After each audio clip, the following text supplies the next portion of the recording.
I am a teen female, the second of 7 kids, 4 girls and 3 boys.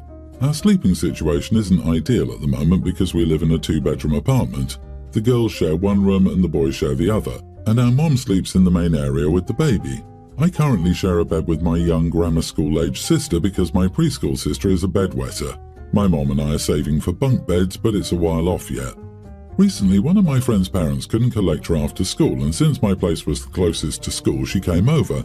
We went into my room where my sisters were playing, and she noticed the 2 beds and asked where I slept. I told her I slept with my sister, and when she asked why, I told her.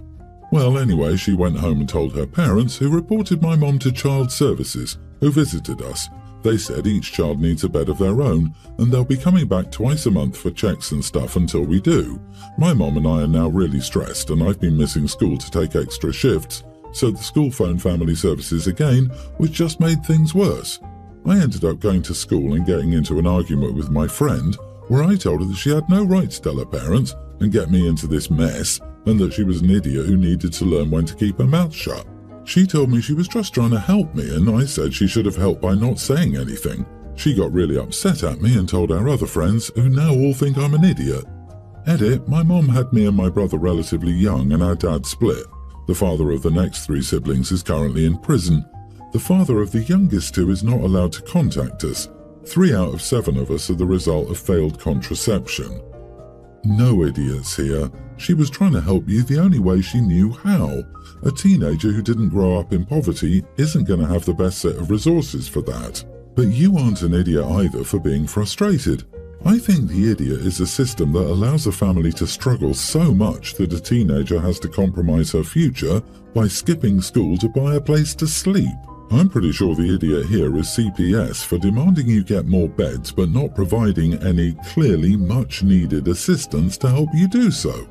I disagree. I mean, what system would fix this? Mom continues to have children for whom she can't afford adequate care. Are you suggesting the government provides such significant subsidies that everyone can have an abundance regardless of their personal choices regarding allocating their own resources? If she was a single mother of 1 or 2 kids and struggling, okay.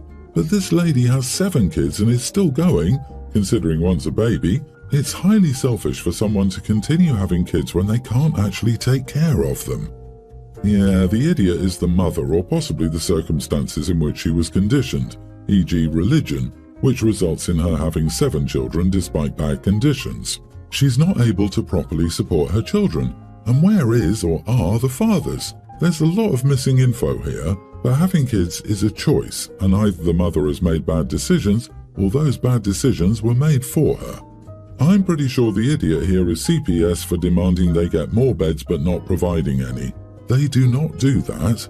I promise they gave the mother a website and a phone number for assistance. My gut tells me CPS is returning for more than just the beds, reasons that OP either isn't aware of, hasn't mentioned, or finds normal.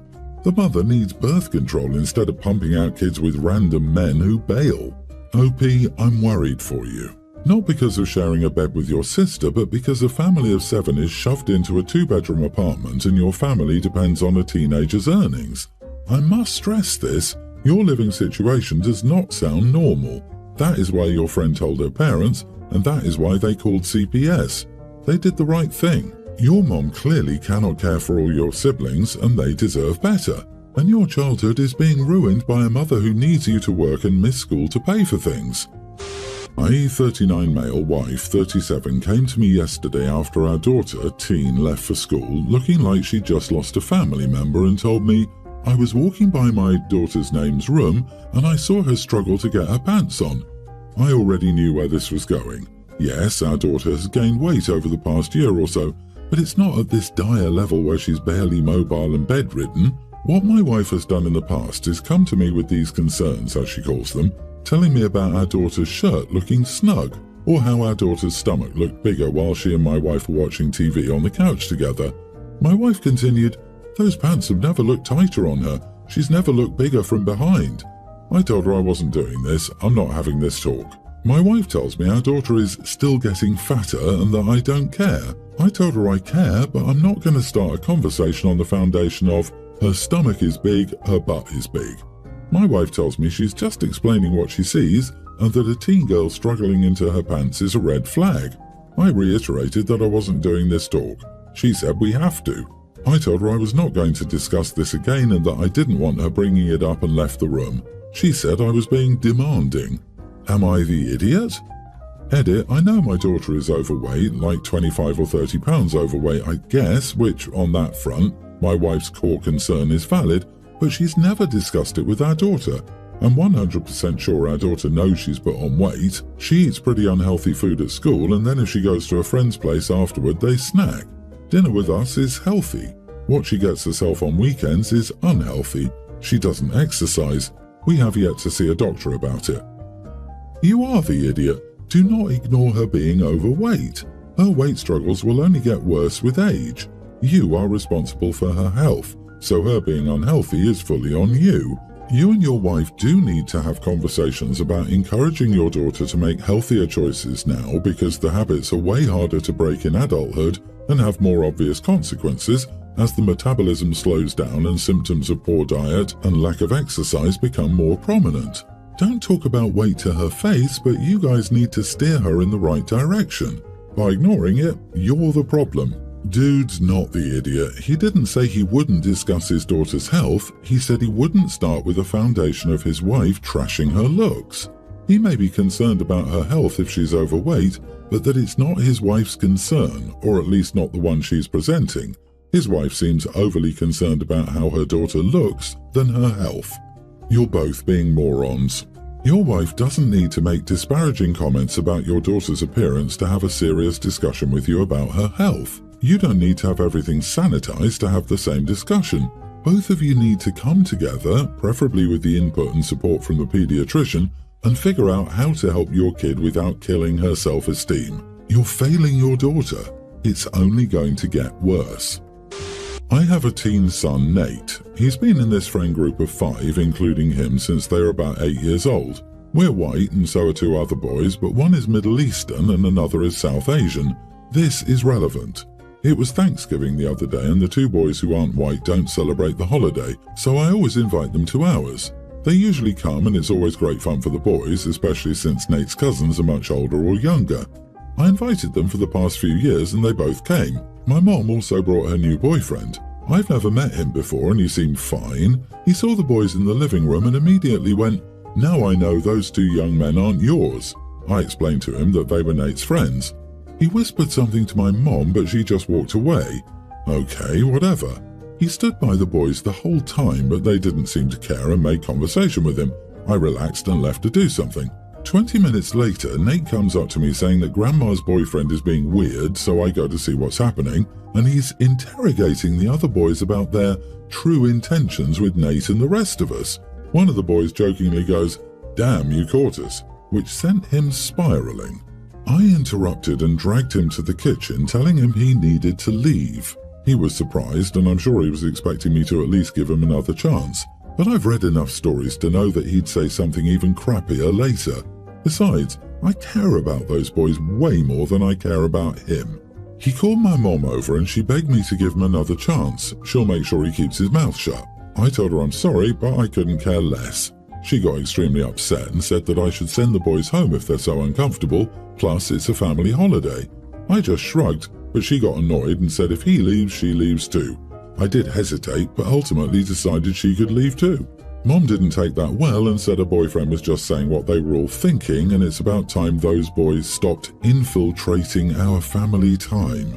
They left and I was still fairly confident until one aunt and her daughter said that it's true that they, and others, don't like that these 2 boys are at every Thanksgiving and sometimes Christmas, and it's a little suspicious, but it's not a race thing. They said it was pretty terrible of me to choose random teenage boys over family, but I told them they were welcome to leave, and they shut up. I don't know if that's what I'm doing, but apparently many of them feel this way. They all said I was abusing my power. I can't tell if I'm blind to it, but I don't feel like I'm abusing anything. Am I the idiot for choosing these boys over family? Mom won't talk to me either. Not the idiot. Aha, aha, aha, ha, ha. You were abusing the power by checking notes, deciding who is and isn't allowed in your home. Your mom's boyfriend was so out of line, and it was good for those boys and your own son to see an adult stand up for what's right, even if it meant Grandma was offended and left. If you'd let him stay, it would have shown you condone what he said. Does your aunt have any legitimate claims against the boys aside from their mere presence at holiday gatherings? We don't get to choose our blood relatives, but we get to choose our family. These boys are so lucky to have you. Thank you for opening your home and heart to them. If your aunt said it's not a race thing, how did she explain why only 2 of the 4 friends were the problem? And OP, you weren't abusing your power. That's hilarious. It's your home. They're abusing the fact that they're family. As the homeowner, you have the right to kick out anyone who is disrespectful in your home, which is what you did in the case of the boyfriend. Your mom left your house of her own free will. Well, whoever your mom sleeps with that week isn't your family either. Your son's friends have been with him for half his life and would be there for him and you when the rest of the cousins would bail out on you. Your family stinks.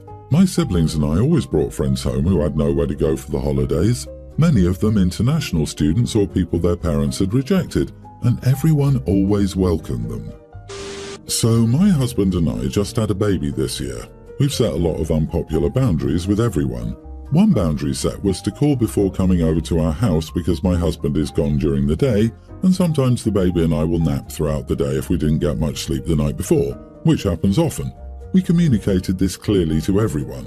His family didn't try to come over in the first few weeks, but after that they would come over at random times and call once they were 5 minutes away. Of course, I was asleep each time they tried. They tried about 3 times, so I couldn't let them in because I was asleep and had no idea they were there. His family was hurt by this. His mom only comes by now when my husband is coming home from taking his older sister home from medical treatment because his mom picks her up and takes her back home from our house. She'll usually just wait out in the car until he gets back and won't come in when he does get here. She'll make an excuse like, "I've been sick," or "I'm tired so I just want to go home." My husband is mad at me for this, but I'm not sure what to do about it. We told her to knock when she got here so I could let her in, but she refused to get out of her car. His family is also upset that I don't let them hold our baby. I've never rejected someone in his family when they ask to hold the baby. I always happily hand her off when someone asks. After all, I want her to bond with her family. My husband said tonight that I should offer. It never even crossed my mind that I should be offering. I love holding our baby. Offering isn't really a huge thing in my family. To add to the fire, I brought along my mother to my husband's sister's quinceañera about a month ago, and we all had fun, but they noticed that my mother was holding the baby a lot. My mom is constantly asking me to hold her anytime she sees our baby, and like I said, I don't say no when people ask. His family took this personally and didn't even try to interact with our baby after that. My husband and I ran into his mom today, and he asked her if she wanted to hold the baby. She rejected the offer, and she voiced that she felt unwelcome in our home and was upset about my mother holding the baby at the quinceañera when she didn't get to hold her at all, but she didn't even try to. My husband took her side, which hurt. All of these concerns were voiced to me all at once tonight, so I needed more context while they were happening. I don't want to have problems with him or his family. They've done a lot for me. Maybe I'm giving off a weird vibe somehow to them.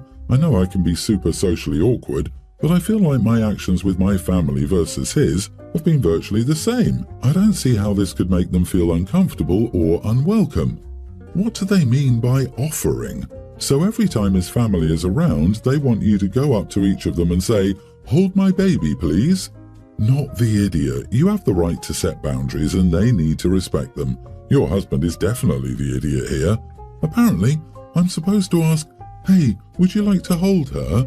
My husband's logic was that he does that with my family. I like holding my baby and don't need to hand her off constantly. No, you are not supposed to ask people to hold your baby. This is not only absurd but also dangerous. Not everyone wants to hold a baby, and a lot of people have no idea how to hold or handle a baby. People get excited and act weird, and most people will say yes because you asked. I mean, no one wants to be rude to a new mom, and your husband needs to understand that. Lady, you're supposed to guess what your husband's family wants so you can delicately offer them what they want. Under any other circumstances, you'd find this funny, but you've just had a baby and understandably have very little energy for the level of telepathy your husband's family requires. He comes from this culture, so why not get him to run the telepathic interference? He can guess away at what his family is hinting at, and proffer the baby at suitable intervals to appease his mother. You could even have an extra nap while all this hinting and guessing is going on. I love the way you laid this out. OP, your husband's family needs to get a grip. Calling before you show up on someone's doorstep is a common courtesy. Pouting because you, at first, didn't offer your mother-in-law the baby to hold. What, is the woman mute that she couldn't ask? And then refusing to hold the baby when offered is patently ridiculous. And this is your husband's family. He needs to straighten them out and defend you. Damn, you have my sympathies.